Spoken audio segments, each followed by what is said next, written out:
Bonjour à tous. Bonjour, je suis avec Gérard Haas ici présent, avec Alexis Missoff et avec Édouard Chazard.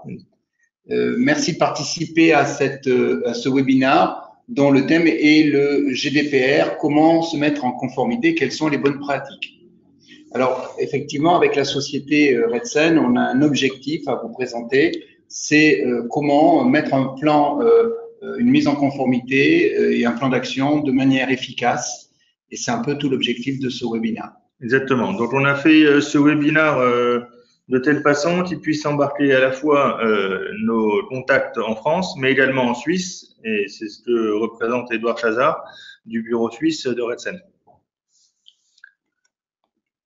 Alors, l'ordre du jour sera le suivant. Donc, on a d'abord une présentation rapide des deux cabinets, ça ira assez vite. Le deuxième partie où j'interviendrai pour vous présenter les changements de la loi informatique et liberté vers le règlement général de la protection des données, quels sont les enjeux de la nouvelle réglementation. On verra ensuite concrètement comment on peut faire pour aller vers une mise aux normes. Nous traiterons ensuite de la question de une mise en conformité, c'est une démarche, c'est aussi des outils. Et on vous proposera éventuellement de poser quelques questions à la fin, sachant que si des questions vous venaient en tête pendant le webinaire, n'hésitez pas à les poser et nous pourrons les lire au fur et à mesure et y apporter des réponses. Alors Alexis, qui est Redsen? Alors Redsen Consulting, en fait, c'est un cabinet de conseil qui est implanté donc en France et en Suisse, et qui a une spécialité sur tout ce qui va être la stratégie digitale, le marketplace, les transformations des systèmes d'information et puis tout ce qui est pilotage et accompagnement de vos grands projets. Donc ça va de la MOA jusqu'à la business analyse, les mises en conformité réglementaire et aux réflexions plus profondes de savoir comment on évolue au regard de ces transformations et de ces mutations pour faire en sorte d'être plus efficient, plus efficace et de développer le chiffre d'affaires de la société et son efficacité. Alors le cabinet Haas, pour sa part, c'est un cabinet qui depuis 20 ans est dans le monde digital. Nous sommes spécialisés sur tout ce qui est domaine des contrats informatiques et des expertises informatiques, tout ce qui est l'e-commerce, l'e-marketing et bien entendu la data protection, mais aussi les cyber-risques et la cybercriminalité. C'est dans ce cadre que, voyant l'arrivée du règlement général de la protection des données, depuis 2 ans, nous avons avec le cabinet Redsen et élaborer en fait un partenariat afin de pouvoir accompagner nos clients respectifs dans cette démarche de mise en conformité qui fait à la fois appel à de la conformité, mais qui oblige aussi à avoir une méthodologie. Et donc la rencontre entre nos deux cabinets était quelque chose de logique et de bon sens. Voilà. Et les réflexions qu'on en a eues, les réflexions qu'on a eues là-dessus nous ont permis d'avancer vers d'autres voies, comme par exemple les réflexions sur les marketplaces, qui sont une conséquence directe de tout le travail qu'on a mis en œuvre avec le cabinet. Alors voyons maintenant ce qu'il en est. Donc ce partenariat, en fait, il peut s'expliquer de la manière suivante. C'est une complémentarité d'expertise. Oui, donc les expertises sur les systèmes d'information, sur l'organisation et le juridique. Donc, au cœur de ces 3 expertises, vous retrouvez le partenariat Redsen Haas. Voyons, voilà un petit peu une liste de références et de missions que nous avons eu à gérer en commun. Donc, vous voyez qu'elle est moult et variée. Ça va de sociétés spécialisées dans la géolocalisation, dans le recrutement de clients ou dans la gestion des effectifs et du personnel d'une entreprise à dimension internationale. Voilà.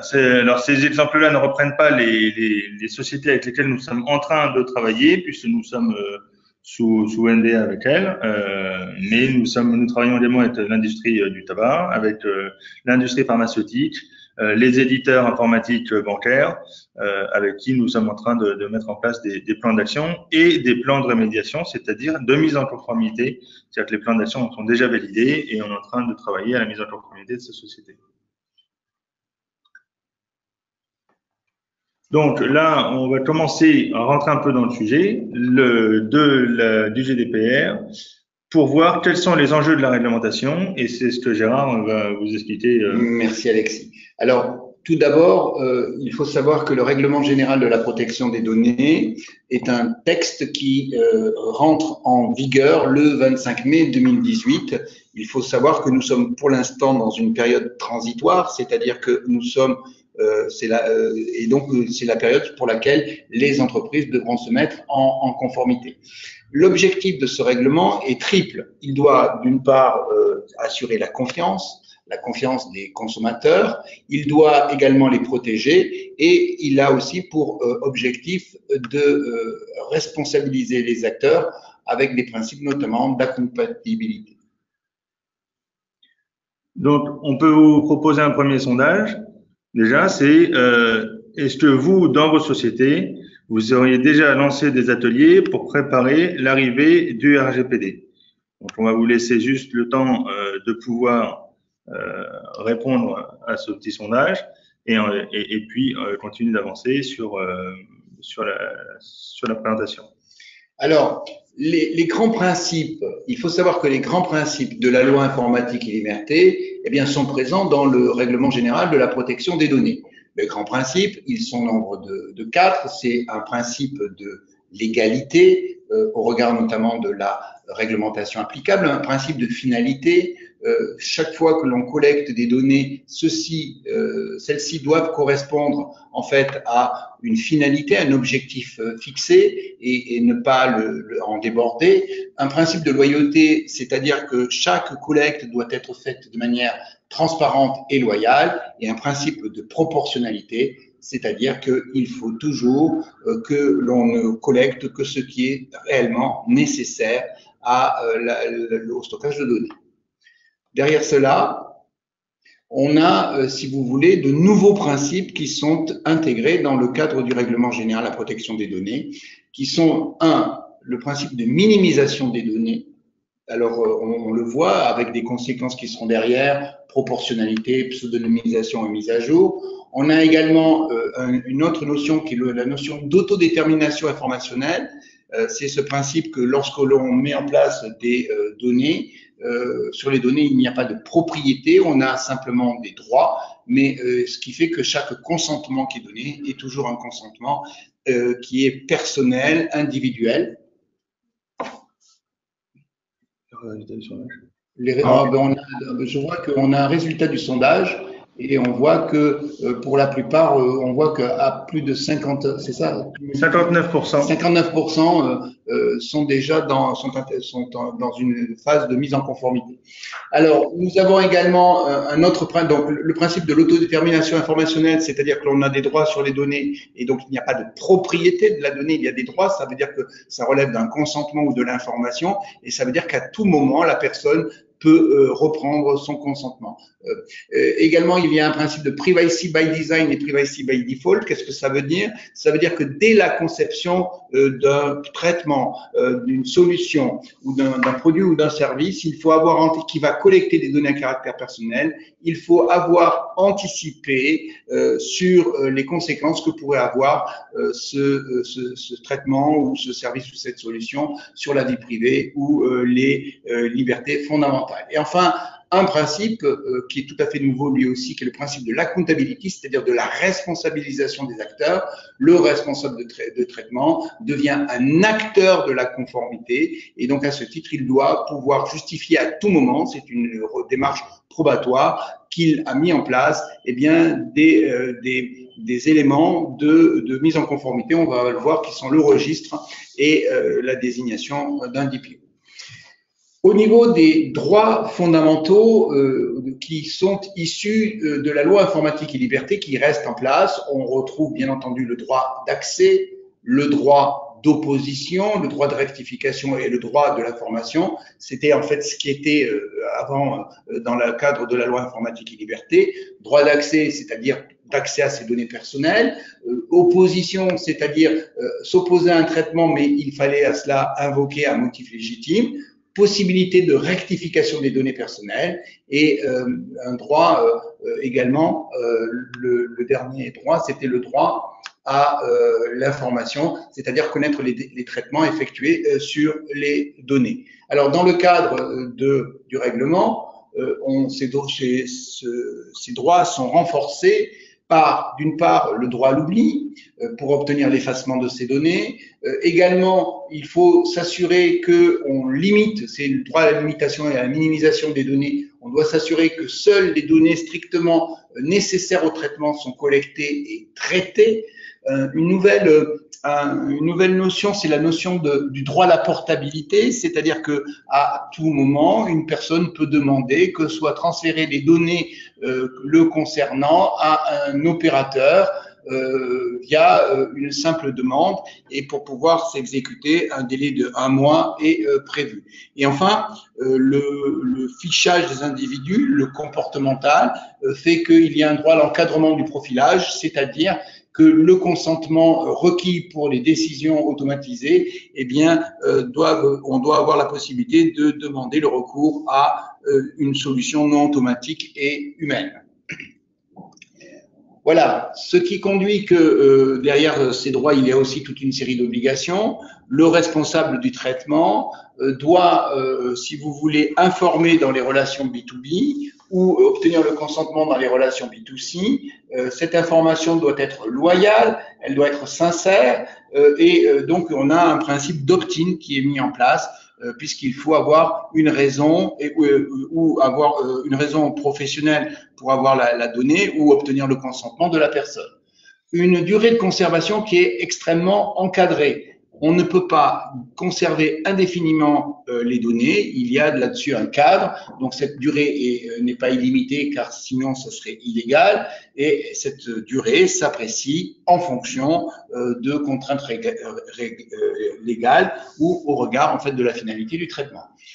Renforcement de l'obligation de sécurité. Je rappelle que dans le cadre du règlement, on est passé de la mise en place de prendre des précautions utiles à une notion qui est plus de résultat là, c'est-à-dire que le responsable de traitement doit mettre en place des mesures techniques et organisationnelles appropriées au risque qu'il a face aux données qu'il collecte. Et enfin, un exemple, par exemple, concret qu'on a rencontré, c'est un de nos clients qui est éditeur international et qui disposait de bases communes entre les États-Unis et l'Europe, que ce soit pour des emails, pour des stockages d'informations personnelles.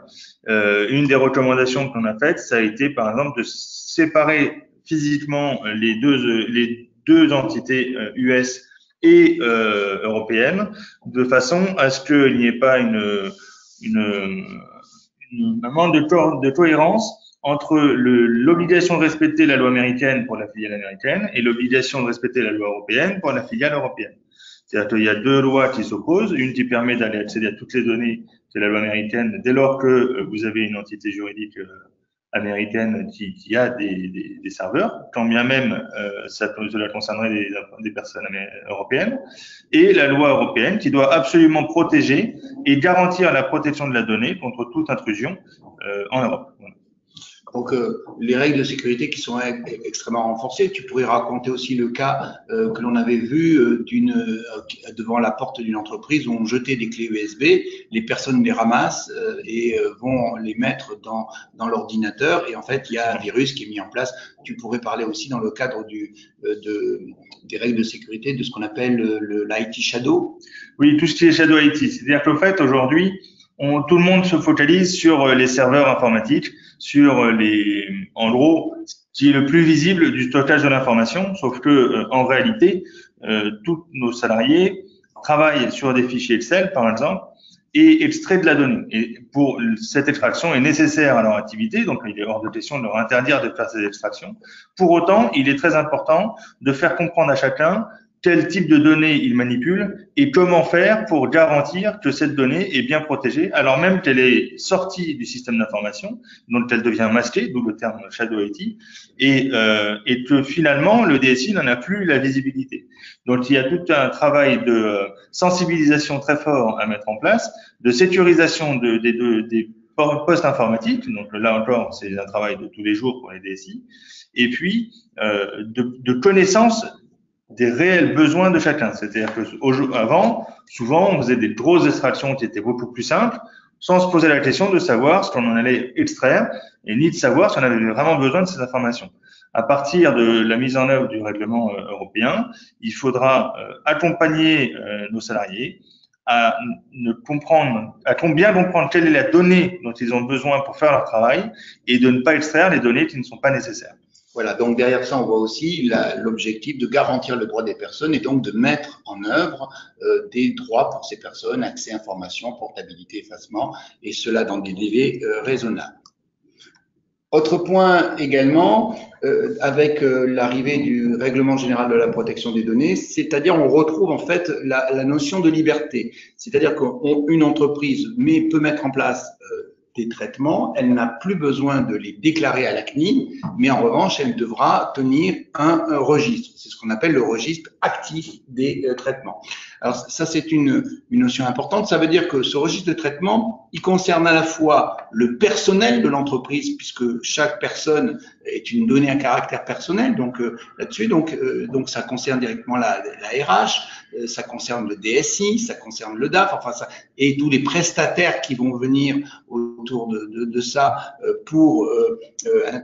avec des relations par lesquelles il va y avoir le transfert de données. Je pense à la DRH qui décide d'envoyer des salariés en formation et qui envoie les adresses de ses collaborateurs. Ça concerne également, si vous voulez, la direction marketing. Là, c'est pour la relation extérieure avec tous les clients qui vont être en relation avec l'entreprise. Il faudra bien entendu déterminer les relations B2B ou B2C, ou les deux. Il faudra également regarder les fournisseurs, donc il y a aussi là un point à mettre, et puis les cas où l'entreprise est sous-traitante ou lorsqu'elle fait appel à des prestataires qui sont eux sous-traitants. Il peut aussi arriver que l'entreprise intervienne dans des missions de co-traitance. Donc tout ça est à voir puisque il y a maintenant une responsabilité qui est prolongée dans le cadre de la sous-traitance.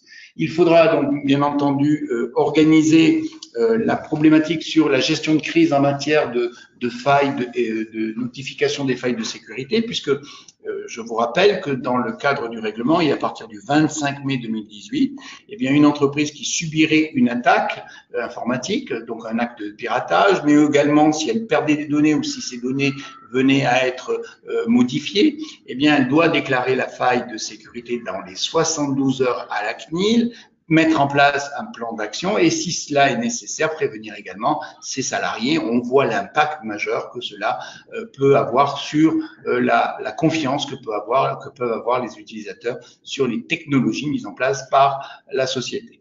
Alors juste la notification de ces failles, il faut bien faire attention que on va pas le délai compte à partir du moment où vous avez connaissance de cette faille. C'est-à-dire que c'est pas le jour de la faille et qui court, c'est vraiment à partir du moment où vous en avez connaissance. C'est-à-dire que là, vous avez 72 heures pour prévenir l'ensemble du régulateur et des personnes concernées. Pour autant, il est évident que si vous mettiez un délai trop long à qualifier cette faille, on pourrait, dans ce cas-là, vous dire que vous avez mis trop de temps et que vous n'avez pas mis en œuvre les mesures nécessaires à l'identification et à la sécurisation de votre système d'information. Donc, il y a vraiment tout un travail de réflexion à avoir sur cette partie-là, de savoir est-ce que je suis au bon niveau de vigilance et au bon niveau de contrôle et de sécurité? Est-ce que mes process me permettent de détecter rapidement une faille ou une intrusion ou un problème sur de la donnée de l'évasion de données personnelles et est-ce que les personnes qui sont en charge de ces process sont bien sensibilisées, alertées et formées aux différentes techniques qui permettent de détecter et de ensuite organiser la communication conformément à vos process de communication pour l'entreprise.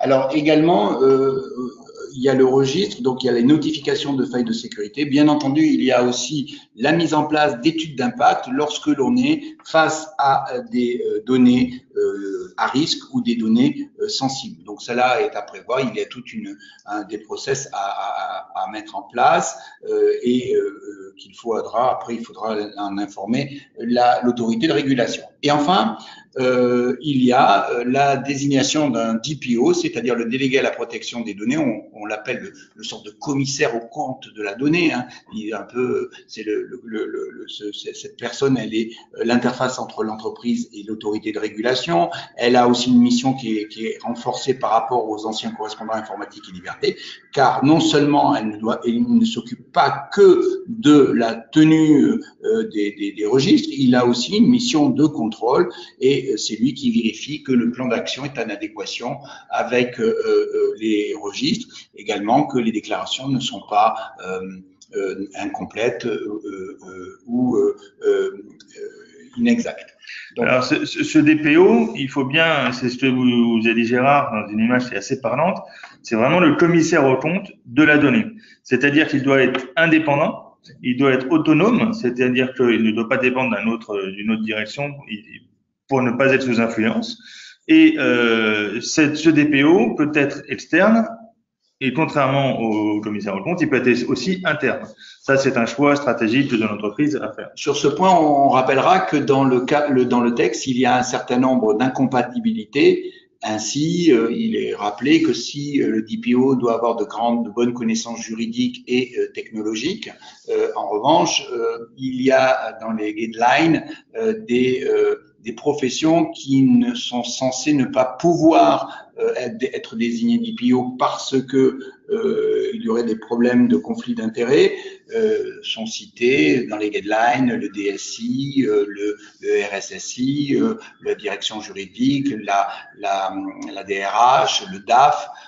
Donc il faut bien faire attention. Et si jamais la personne était désignée, encore faudrait-il qu'elle soit véritablement autonome et qu'elle ait un vrai pouvoir pour ne pas rentrer dans ces incompatibilités. Voilà, j'ai un petit tableau qu'on a fait, que l'on a extrait en fait du rapport qui avait été fait auprès de l'Assemblée nationale pour voir quelles étaient les distinctions entre le CIL et le DPO. On voit que la mission du DPO est beaucoup plus complexe que celle de CIL. Elle est renforcée et donc, comme l'a rappelé tout à l'heure Alexis, il faut véritablement une indépendance, une autonomie pour pouvoir exercer sa mission. Donc, juste dans l'avant-dernière ligne, vous verrez le droit d'alerte. En fait, le CIL avait un devoir d'alerte parce qu'il était en conseil et il donnait des avis sur des dossiers qui lui étaient présentés, contrairement au DPO qui a un devoir de contrôle et donc c'est plus de l'alerte. En fait, il a la coopération avec la CNIL, c'est ça qui change. On le voit en dessous, vers la fin, coopération avec l'autorité de régulation. Voilà. Alors là, on va laisser juste Edouard pouvoir vous faire un petit point sur le lien avec la Suisse. Voilà. Vous m'entendez bien? Oui, c'est très bien. Oui, parfait. Donc bonjour à tous. Donc je suis Edouard Chazard de Redsen Consulting Suisse. Alors la Suisse est un cas particulier parce que comme vous le savez, la Suisse n'est pas dans l'Union européenne. En revanche, c'est un membre de l'espace de Schengen. Et depuis pas mal d'années, on a l'équivalent de la loi informatique et liberté qui s'appelle la loi sur la protection des données en Suisse, mais qui était quand même assez différente d'IEL. Puisqu'elle encadrait notamment les données sur les personnes morales, pas uniquement sur les personnes physiques. Bon, donc depuis les débuts de la rédaction du règlement général sur la protection des données européen, la Confédération suisse en fait s'y discute, puisque l'enjeu pour la Suisse, c'est de surtout pas freiner ou limiter les échanges commerciaux et les articulations juridiques entre l'Union européenne en fait et le territoire suisse. Donc dès le départ, dès les premières discussions en 2015, il était prévu que la loi sur la protection des données suisse s'aligne sur les exigences de RGPD, en fait, tout simplement. Donc, on a donc un calendrier de révision de la loi sur la protection des données qui s'est mis en place. Vous voyez sur le petit graphique à droite, on était censé avoir donc on a eu en fait une première publication de cette LPD révisée qui a été sorti en fait fin 2016 avec une phase de consultation qui a un petit peu traîné mais qui était censée s'arrêter en fait au milieu de 2017 dans la pratique pour une mise en application à peu près au même moment que RGPD en mai 2018. Dans la pratique, comme cette loi sur la protection des données suisse est plus large en fait que le scope de RGPD, on a eu un petit peu de difficulté à savoir ce qu'il fallait toucher, ce qu'il fallait pas toucher, etc. Ça a beaucoup discuté. Donc c'est pour ça que depuis un an, on a un petit flou en Suisse où on ne sait pas trop, enfin les entreprises savent pas trop si elles doivent se conformer à RGPD ou pas. Alors la réponse en fait elle est très simple. C'est à partir du moment où votre organisation fait plus de 200 collaborateurs d'une part et qu'elle traite les données ne serait-ce que d'un seul résident et non pas ressortissant, résident Union européenne, RGPD est applicable. Point. Même si la Suisse n'est pas dans l'Union européenne. Ça c'est le premier point.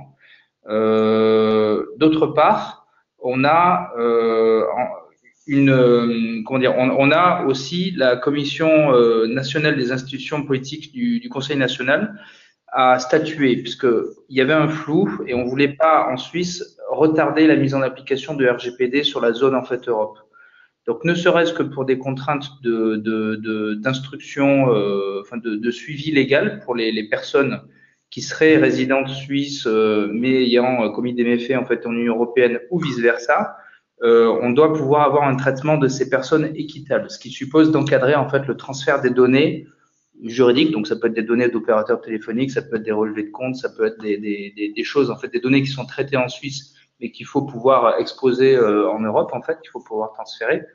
Donc, ils ont statué le 12 janvier dernier en disant on met en application un RGPD, ne serait-ce que pour encadrer en fait le traitement de ces données qui vont être utilisées. Donc, c'est des données de tout poil qui peuvent provenir des opérateurs téléphoniques, des hébergeurs d'informations, des administrations fiscales, etc. Il faut pouvoir encadrer en fait la manipulation de ces données sur la Suisse. Ce qui veut dire que par extension, on se met en fait en conformité RGPD sur la Suisse.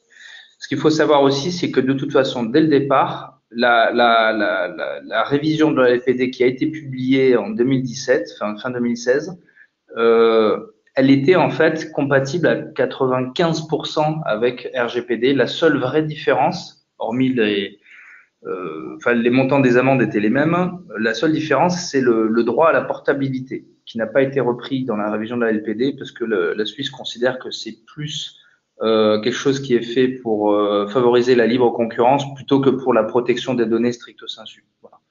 Et par-dessus les autres exigences de RGPD, la Suisse avait rajouté la possibilité de faire payer une amende aux personnes concernées, c'est-à-dire les gens qui auraient fraudé ou qui se seraient volontairement non mis en conformité avec la loi sur la protection des données.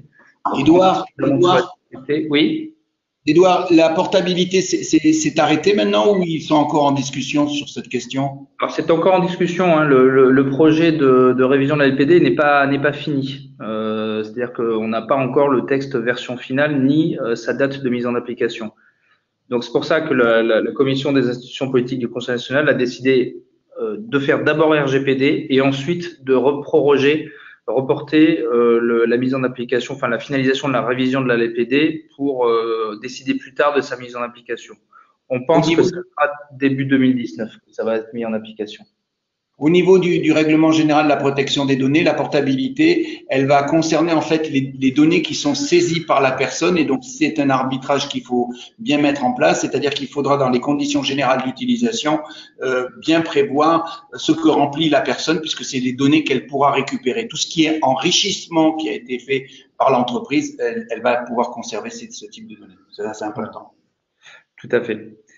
Voilà, donc pour le cas de la Suisse, c'est-à-dire que la Suisse est tout autant concernée par RGPD que le reste de l'Union européenne, même si c'est pas encore tout à fait clair la manière dont ça va se mettre en application.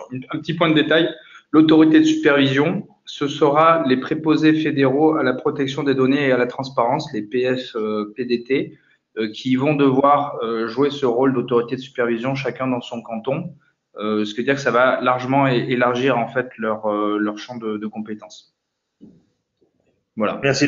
C'est ce qui explique un peu ce décalage aussi d'agenda où on voit que sur le slide, vous voyez, le RGPD est en attente pour le mois de mai 2018, là où en fait on attendra 2019 pour l'application suisse. Edouard, j'ai une autre question que doivent se poser aussi les personnes qui nous écoutent. C'est dans le cas où la sous-traitance, elle se fait à partir de sociétés en Suisse, Là, il y a des mises en conformité. Vous êtes en Redsen Suisse en ce moment, vous êtes sur des projets de mise en conformité? Alors oui, on est sur des projets de mise en conformité pour des banquiers et des assureurs qui ont des sous-traitants en Suisse et en France, par exemple, ou en Allemagne. Donc effectivement, c'est le joint, enfin le contrôleur, le data controller reste donc la société suisse, mais qui en fait est quand même soumise à RGPD, donc doit s'assurer que l'ensemble de ses sous-traitants sont conformes également.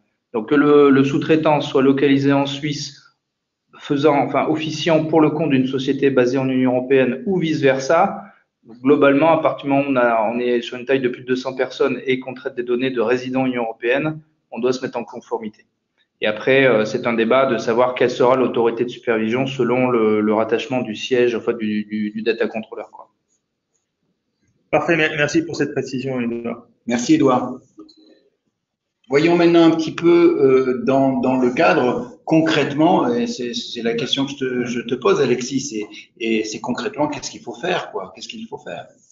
Donc déjà, pour ceux qui n'auraient pas encore commencé, il faut savoir qu'il n'est pas trop tard. Il n'est jamais trop tard, en fait. L'important, c'est d'avancer et d'être en mesure de proposer un plan d'action pour le mois de mai 2018. Donc, l'action numéro 1, si ça n'avait pas été déjà fait, c'est déjà de sensibiliser, en fait, tous vos acteurs au GDPR, en fait. C'est comprendre quels sont les impacts sur leur quotidien. C'est ce qu'on disait tout à l'heure, par exemple, avec le traitement informatique de données sur un poste local, où on sort de la donnée du système d'information pour faire son travail. A-t-on besoin de toutes les données que l'on a extraites? Donc, c'est sûr que c'est plus simple de tout sortir, mais là, il va falloir vraiment sensibiliser l'ensemble des acteurs à comprendre qu'il ne faut pouvoir utiliser que la donnée nécessaire et dont on a strictement besoin. Il va falloir également faire un état des lieux de la situation de l'entreprise versus ce qui est attendu par le RGPD. Donc, c'est un diagnostic d'écart. Alors, on va pas parler d'un audit qui serait très précis, un pour un, puisque si on parle d'audit, on est vraiment sur du un pour un. Là, le but, c'est vraiment de comprendre quel est l'effort à mener pour pouvoir garantir de mettre en place les bons outils, les bons process, faire évoluer les choses pour l'instant tranquillement et puis accélérer progressivement jusqu'au mois de mai et après pour la remédiation, c'est-à-dire la mise en conformité. Par exemple, sur cette question-là, si l'on suit les recommandations qui ont été mises en place par l'autorité de régulation française, la CNIL, eh bien, on constate qu'il y a une demande d'avoir un diagnostic sur 48 points d'écart qu'il faut vérifier pour déjà être en conformité avec le règlement. Et surtout, le troisième point, c'est dès maintenant commencer à établir le registre des activités et des traitements et réfléchir à la stratégie que l'on souhaite avoir pour le DPO, c'est à savoir, est-ce qu'on prend un DPO externe, est-ce qu'on prend un DPO en interne, est-ce qu'on fait une transition avec un externe pour poser le poste et le contenu global de ce poste-là et la façon dont on va le traiter en interne. Et déterminer qui on désigne aussi. L'intégrer et définir effectivement qui on désigne et à partir et quel collège de personnes va pouvoir désigner éventuellement ce DPO. Donc, il est très important dès maintenant de vraiment se lancer et de définir des budgets nécessaires. Déjà, au premier point qui sont la sensibilisation, le diagnostic et l'établissement des premiers registres et des DPO. Alors, du coup, après, qu'est-ce qu'il faut faire une fois qu'on a fait ça, Gérard? Eh bien, en fait, on va formaliser. Et il faut rappeler que dans le cadre du règlement, on a beaucoup de documentation réglementaire à mettre en place puisque le responsable de traitement est tenu d'apporter la preuve qu'il a mis en place des mesures techniques et organisationnelles de nature à protéger ces données. Donc, c'est ce que l'on appelle la charte de gouvernance des données. On va mettre en place les processus de gestion des droits, portabilité, rectification, effacement. On va consolider un référentiel sécurité. On va voir si en entreprise, il y a des chartes SI, mais également les compléter. Mettre en place des politiques d'habilitation. Je rappelle qu'il y a en matière de sécurisation des données, des questions et des arbitrages à mener entre pseudonymisation, chiffrement des données, lesquels sont nécessaires, lesquels on peut passer, la politique de gestion des incidents, le PCA. On va identifier et former les acteurs impliqués. Ça passe par des ateliers avec des sensibilisations et envisager une démarche de certification. Pourquoi pas, lorsque l'entreprise est en conformité, ne pas tenter d'obtenir un label gouvernance qui pourrait sécuriser à la fois le personnel, mais aussi les clients et les fournisseurs. Ensuite, qu'est-ce qu'on fait dans ce qu'on appelle adapter les systèmes d'information? Alors déjà, l'adapter, ça veut dire mettre en place toutes les mesures, tous les process d'abord, s'assurer que les process sont présents, les mettre en place, les faire évoluer pour que l'ensemble de la chaîne utilisant le système d'information puisse être aux normes conformes à l'utilisation du système d'information. Alors, qu'est-ce qu'on entend par là? C'est l'ensemble de la chaîne d'information du système d'information. Ça va des exploitants, c'est-à-dire des personnes qui vont gérer les serveurs, faire en sorte que tout tourne correctement, aux utilisateurs, qui sont ceux qui vont consommer finalement le système d'information. Il va falloir également se poser la question pour tous les nouveaux développements et toutes les évolutions à venir, de faire en sorte d'intégrer ce qu'on appelle la privacy by design. C'est-à-dire qu'on ne va pas vous demander de changer l'existant. Par contre, dès lors que vous allez faire des modifications, dès lors que vous allez mettre en place des nouveaux outils ou des nouveaux systèmes pour travailler, il va falloir les penser pour intégrer directement tout ce qui est la notion de données personnelles et comment on la rend, comment on la sécurise et comment on fait pour l'identifier et faire en sorte que seules les personnes qui en ont besoin, qui sont concernées, puissent accéder à cette donnée et que ce soit pas ouvert à tout le monde. C'est ça ce qu'on appelle globalement le privacy by design.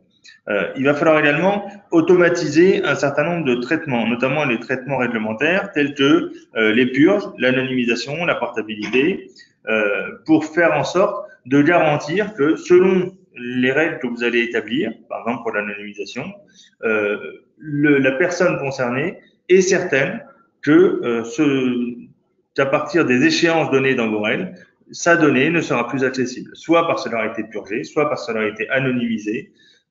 C'est-à-dire qu'anonymisé, ça veut dire que le nom disparaît et qu'il n'y a plus moyen de revenir en arrière et de comprendre qui était derrière cette donnée. Ce qui est différent de la pseudonymisation qui, elle, permet un retour en arrière puisque il y a des éléments qui masquent une information mais qui ne la détruisent, qui ne la suppriment pas.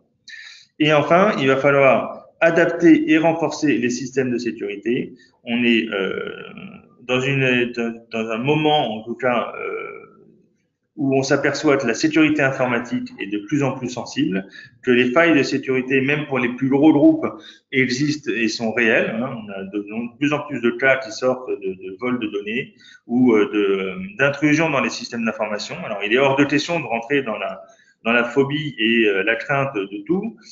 Par contre, il est urgent de se poser vraiment les questions et de ne plus mettre la sécurité des systèmes d'information et l'évolution du système d'information au deuxième, voire au troisième rang des priorités budgétaires. Le business est certes prioritaire et c'est une réalité, c'est ce qui fait tourner les sociétés.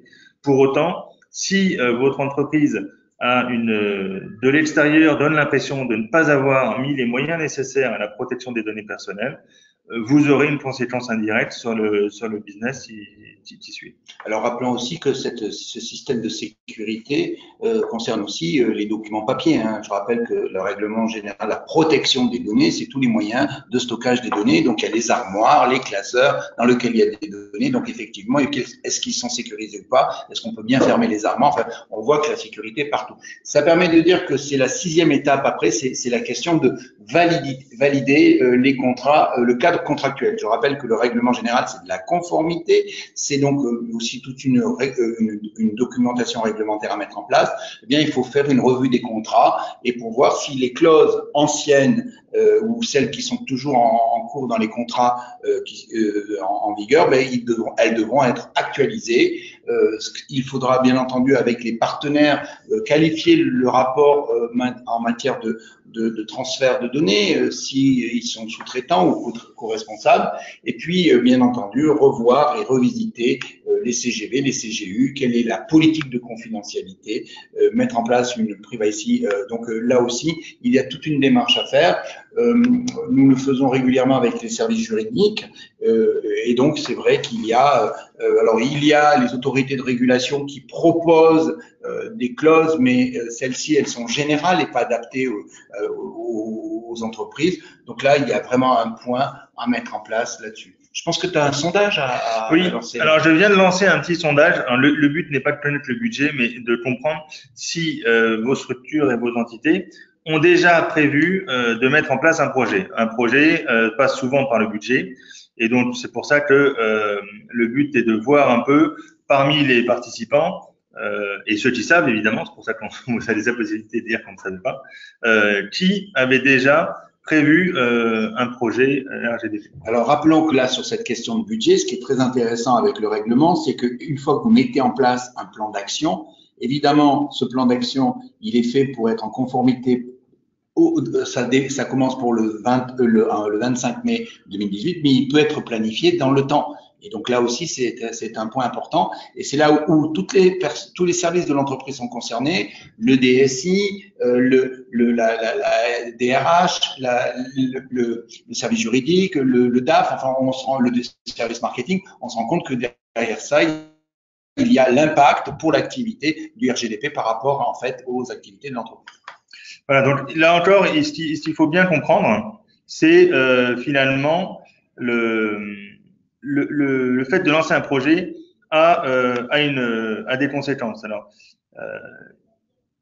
ça ne veut pas dire ceux qui n'ont pas lancé de projet ou qui n'ont pas encore budgété, c'est trop tard. Pour autant, il va quand même falloir se poser la question, puisque les opérations à mettre en œuvre sont des opérations qui finalement ont un certain coût, puisque ça mobilise des personnes. Ça mobilise des personnes en interne, certes, et souvent, en fait, également avec un accompagnement externe, puisque cet accompagnement externe permet de pouvoir aider, au moins pour la phase d'audit en tout cas, à se poser des questions, à se poser la question vue de l'extérieur et du coup à être beaucoup plus intrusif finalement dans la façon dont on va traiter le pourquoi on traite cette donnée. Est-ce que vous avez pourquoi vous traitez cette information-là? Est-ce que vous exploitez ces données-là, etc. Donc au niveau de la phase d'audit et de la construction du plan d'action, nous sommes persuadés qu'un regard extérieur, donc une mission avec trois yeux différents, est importante. C'est-à-dire que du coup, lorsque vous allez mettre en place, donc sur la deuxième phase du projet, vous allez pouvoir du coup vous appuyer sur des bases solides et qui ont vraiment challengé la façon dont la société s'était organisée. Encore une fois, pour le 25 mai, la priorité et ce qu'on attend de vous au niveau de la loi, c'est d'avoir un plan d'action détaillé proposé. C'est pas d'être aux normes complètement. On voit que dans le cadre de notre sondage, si on a les résultats là maintenant, on est à peu près un tiers, quoi. Un tiers, un peu plus d'un tiers, sont déjà, si vous voulez, partis il y a un budget qui est affecté à ça. Certains ne savent pas et d'autres disent que non. Alors, voilà, c'est important et c'est quelque chose qu'il faut déjà envisager. Je vous rappelle que pour les budgets intermédiaires, il faut déjà les programmer, c'est important. Je rappelle que dans le cadre du règlement, vous devez envisager des mesures techniques et organisationnelles propres à sécuriser vos données. Donc il faut, dans le cadre pour neutraliser les risques, le fait de l'avoir budgétisé, c'est déjà un point dans le plan d'action. Voilà, on a une deuxième question à vous poser là-dessus, qui sont alors, c'est principalement pour ceux qui auraient déjà lancé un projet et qui auraient un budget. Ceux qui n'en ont pas ou ceux qui ne savent pas s'il y a un budget auront peut-être une information là-dessus. C'est qui est le sponsor finalement de la mise en forme et est-ce que vous êtes sponsor dans ce type de projet? Je pense qu'il est nécessaire dans une entreprise qu'un sponsor se dégage sur ce projet. Donc, on pose la question là-dessus. Voilà. Donc, le but, s'il n'y avait pas de projet, c'est d'après vous aussi, qui serait le sponsor? C'est intéressant de savoir de votre perception, si vous n'aviez pas de projet encore, qui serait le sponsor? Et c'est vrai qu'on se rend compte que longtemps en matière digitale, le marketing était fer de lance. Autant aujourd'hui, avec le règlement général de la protection des données, on se rend compte que c'est la direction juridique, le DSI ou le DG qui sont souvent les initiateurs de ce type de projet. On continue sur on attend le résultat pour voir un peu. Juste après, et puis comme ça, on part sur le plan d'action que l'on propose. Voilà, donc, cher auditeur, c'est à vous de répondre. Donc pour l'instant, ce que l'on voit, c'est que les sponsors sont souvent identifiés au niveau de la direction générale et de la direction juridique. Et de la direction juridique. On attend que vous... Ouais, beaucoup sur donc la moitié, c'est ça. Plus de la moitié nous disent et nous indiquent que c'est donc dans l'ordre et selon ce panel qui nous entend, c'est la DG majoritairement, donc ce qui veut dire que le responsable de traitement est particulièrement impliqué sur cette. On peut comprendre pourquoi aussi, hein, puisque c'est lui qui engage sa responsabilité. La direction juridique, évidemment, c'est la conformité. Le DSI, il est donc le partenaire idéal là-dessus, puisque c'est lui aussi qui va devoir recommander des solutions de sécurité à mettre en place. Hein. Donc, il est important de comprendre la différence qu'il va y avoir entre le sponsor du projet, c'est celui qui va pousser le projet dans la société, et la notion de DPO qui est pas forcément liée au sponsor du projet. Alors, la DRH est quand même assez surprenant parce que là aussi, mais ça reflète un petit peu une tendance. Et DRH et marketing ont confié ces questions à d'autres services. Alors, quelle est notre démarche et quels sont nos outils? Alors, notre démarche, on a un peu abordé tout à l'heure dans les échanges qu'on avait, c'est déjà d'établir en fait un diagnostic.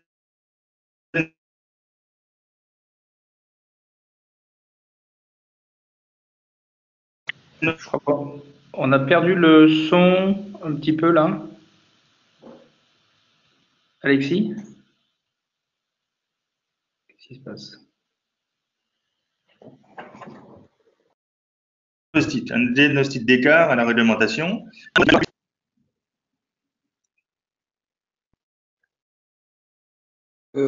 L'indicateur son nous dit que c'est bon. Oui, c'est bon, c'est revenu. Bon.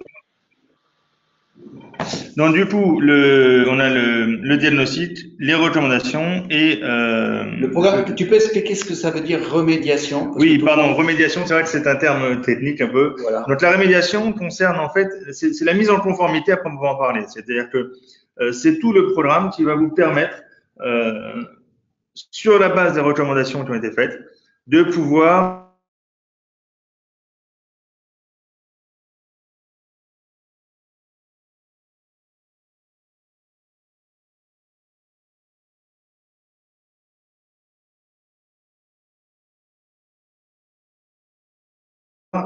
vous remettre, vous placer. Bien entendu, il est normal qu'une fois que on présente un diagnostic, fait des recommandations, il faut préparer ce registre, puisque si demain il y avait un contrôle par l'autorité de régulation, c'est la première chose qu'elle demanderait à consulter. Alors en fait, ce registre d'activité, évidemment, on n'est pas complètement séquencé. C'est-à-dire que dès lors qu'on fait des diagnostics, on le fait souvent en format d'entretien, et ces registres de traitement ont un sens d'être intégrés dès la phase de diagnostic pour gagner en efficacité. En fait, ce qu'il faut dire, c'est que quand on arrive en fait aux recommandations, on a déjà préparé le registre, hein. Et c'est ce qui permet également de voir et d'envisager s'il faut mettre en place une étude d'impact. Ensuite, donc l'étude d'impact si c'est nécessaire, hein, face aux données sensibles, données de masse ou données à risque. Il y a bien entendu le projet de transformation, c'est-à-dire, c'est là où en fait Redsen a une véritable expertise au sein des systèmes d'organisation. Voilà, c'est-à-dire que dans toutes les phases de diagnostic et de préparation à la mise en conformité, on est en mesure du coup d'avoir une double casquette juridique et technique qui vont permettre d'avancer et de pouvoir dès le départ, préparer les systèmes d'information et avancer vers la conduite du changement. Voilà. Et prendre ensuite, bien entendu, des mesures régulières pour l'amélioration de la conformité de l'entreprise et du GDPR. Alors voilà comment se passe en fait pour ce qui concerne la partie juridique, en fait, le rapport, on établit donc des interviews. À l'issue de ces interviews, on fait également des recommandations et on met en place le registre de traitement. Voilà, c'est également à ce moment-là qu'on va organiser un certain nombre d'interviews qui vont permettre de travailler avec les membres de la société et que l'on va pouvoir mener des ateliers de sensibilisation. Concernant le registre des traitements, du coup, ce qu'on disait, c'est qu'il faut absolument le commencer au plus tôt, donc dès qu'on commence les phases de diagnostic et d'interview. Voilà un petit peu comment se passe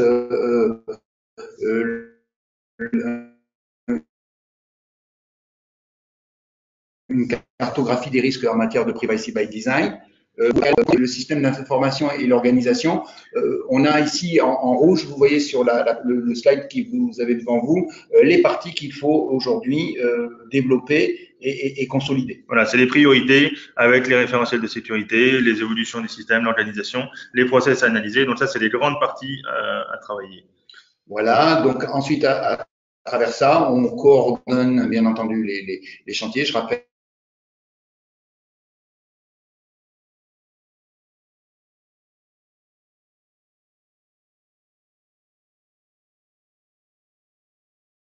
que pour ce qui concerne le cabinet AS, nous avons 3 labels, un traitement automatisé et un outil de sensibilisation de l'entreprise qui a un énorme succès actuel. Ensuite, donc accompagner les acteurs, c'est également mesurer la compliance. Donc ça, nous avons des outils que lorsque nous faisons à la fin de nos diagnostics, l'entreprise peut utiliser et on peut mettre en place dans le cadre de solutions SaaS. Et c'est à l'issue de tous ces process-là qu'on va être en mesure de vous accompagner pour obtenir un label CNIL gouvernance qui permettra de vous différencier éventuellement auprès de vos concurrents. Voilà. Voilà, quelles sont les bonnes raisons de vous faire accompagner par Redsen et par AS, Alexis? Eh bien, écoutez, en fait, le prévu de travail, c'est ce qu'on vous disait tout à l'heure, c'est-à-dire que la mise en conformité prend quand même du temps, consomme de la ressource, et il est important de pouvoir se faire challenger et d'avoir des réflexions qui viennent de l'extérieur pour nous sortir la tête un peu du guidon. D'une manière générale, c'est vrai que on se rend compte que dans les entreprises, d'abord des questions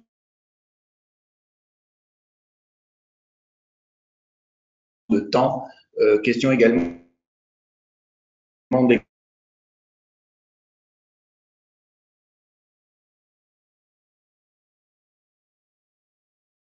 d'expérience et de méthodologie. C'est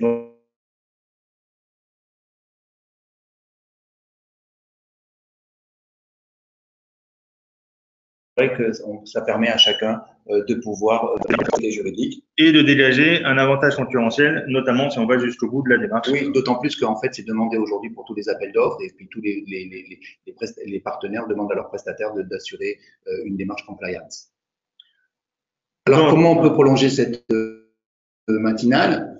Alors, vous pouvez vous rendre sur les sites de Redsen ou de AS Avocat, où vous aurez un certain nombre de documents, d'articles qui ont été rédigés et qui vous permettront d'aller un peu plus loin et de rentrer un peu plus dans le détail de ce qu'on s'est dit aujourd'hui. Je rappelle que je suis l'auteur également d'un ouvrage qui s'appelle le RGPD expliqué à mon boss. Il se trouve dans toutes les bonnes librairies et aujourd'hui, on a un gros flot de commandes sur Amazon. Voilà, donc ensuite, on a tout un cursus de formation qui est proposé, qui peut vous accompagner. Ces formations, elles peuvent être faites en intra, elles peuvent être intégrées dans la démarche de mise en conformité que vous avez. Toutes les solutions sont possibles. Et nous avons également pu faire tout un tour en Europe pour présenter ces problématiques à Bruxelles, Genève, Paris, il y a Lausanne également qui a eu lieu, et ce matin avec le webinaire. Voilà, nous avons en plus, pour ceux qui sont intéressés, vous avez un code promo Redsen qui a été mis en place où vous pouvez joindre des avocats du cabinet AS et leur poser des questions sur le règlement général de la protection des données ou interroger l'équipe Redsen sur ce qui passe en Suisse. On vous remercie à tous de votre participation, de votre implication, d'avoir répondu au sondage. Alexis et Edouard. Ouais. Merci à tous. Nous restons à votre disponibilité pour répondre à toutes vos questions, que ce soit Gérard et son équipe ou côté Redsen Suisse et Paris. J'espère que vous aurez pu recevoir ce que vous attendiez dans cette présentation. Je ne vois pas de questions à ce stade, mais en tout cas, n'hésitez pas. Merci. Bonne journée à tous. Très bonne journée.